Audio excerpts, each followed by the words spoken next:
దేవుని పరిశుద్ధ నామానికి సమస్త ఘనత మహిమ. ప్రియ దేవుని బిడ్డలారా, ఈరోజు సాటర్డే 20th జూలై 2024. మీ అందరికీ యేసుప్రభు పేరట శుభాలు తెలియపరుస్తున్నాను.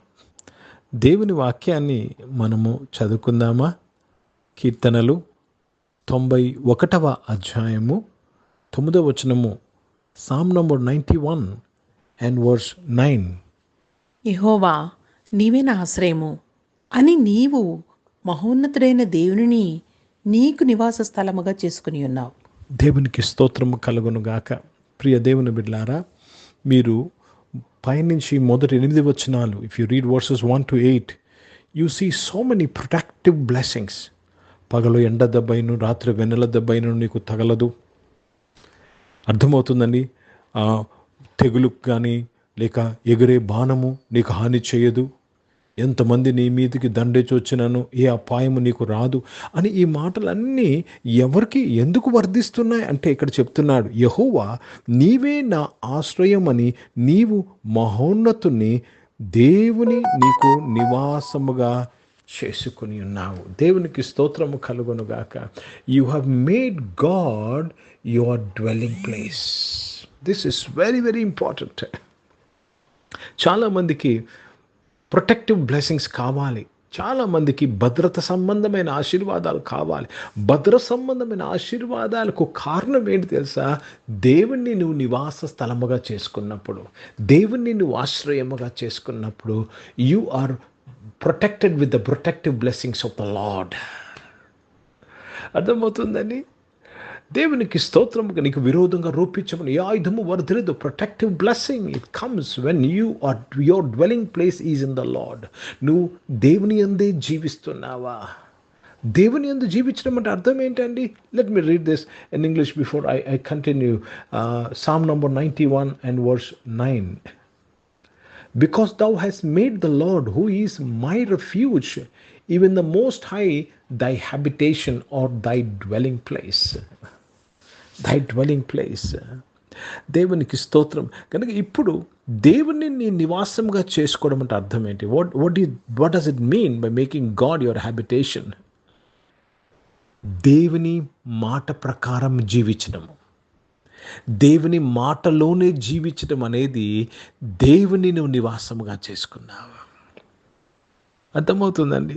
చాలామంది దేవుని నమ్ముతున్నారు, దేవుడంటే ఇష్టము, కానీ దేవుణ్ణి వారి నివాసముగా చేసుకోలేకపోయారు. దేవుని మాటలో జీవించలేకపోతున్నారు. దేవుడు ప్రేమించమన్నాడు, దేవుడు కనికరించమన్నాడు, ఆత్మవిషయమై దీనులైన వారు ధన్యులు అన్నాడు, నీతి కొరకు ఆకలి దప్పిక గల వారు సమాధానపరచువారు ధన్యులు అన్నాడు, సాత్వికులు ధన్య. ఇవన్నీ నీవు పాటిస్తున్నప్పుడు నీ నివాసాన్ని దేవునిలో చేసుకున్నావు. You are protective. You are protected from the enemies.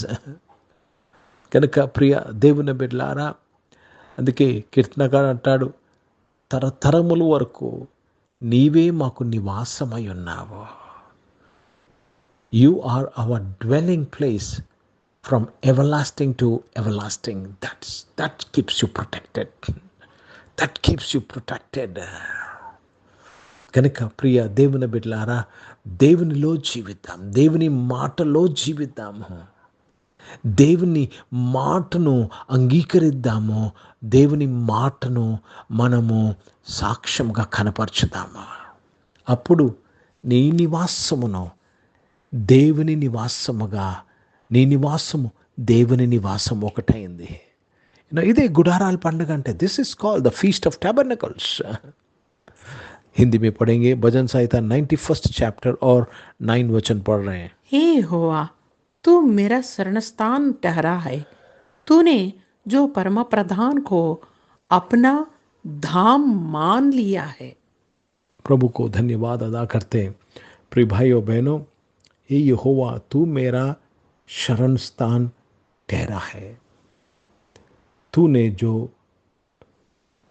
परम प्रधान को अपना धाम मान लिया है, घर मान लिया है. परमेश्वर को आपका शरण स्थान, क्या परमेश्वर आपका शरण स्थान है? कैसा शरण स्थान बन जाए जब आप वचन के अनुसार चलते हैं. కనుక ప్రియ దేవుని బిడ్డలారా, ఈరోజు ప్రతి ఒక్కరము దేవుణ్ణి మన నివాసముగా చేసుకున్నప్పుడు నీకు విరోధంగా ఏది కూడా వర్కౌట్ అవ్వదు. అర్థమవుతుందండి? దేవుని నివాసముగా చేసుకుని దేవుని ఇల్లుని ఎవరన్నా ముట్టగలరండి? దేవుని ఇంటికి విరోధంగా ఎవరన్నా రాగలరా? మీ ఇంటికి విరోధంగా రాగలరు, మీ పక్కింటి వారి ఇంటికి ఎవరైనా విరోధం, కానీ దేవుని ఇంటికి కనుక నీవు దేవుని ఇల్లును నీ ఇల్లుగా నువ్వు చేసుకుంటే నీకు విరోధంగా ఏ ఆయుధము వర్ధనతో. ప్రార్థన చేసుకుందాం. ప్రియ పరిశుద్ధ తండ్రి, జీవం గల దేవా, మీ యొక్క బలమైన మాట ద్వారా దేవా మమ్మల్ని భద్రపరిచినందుకు స్తోత్రం చెల్లిస్తున్నాను.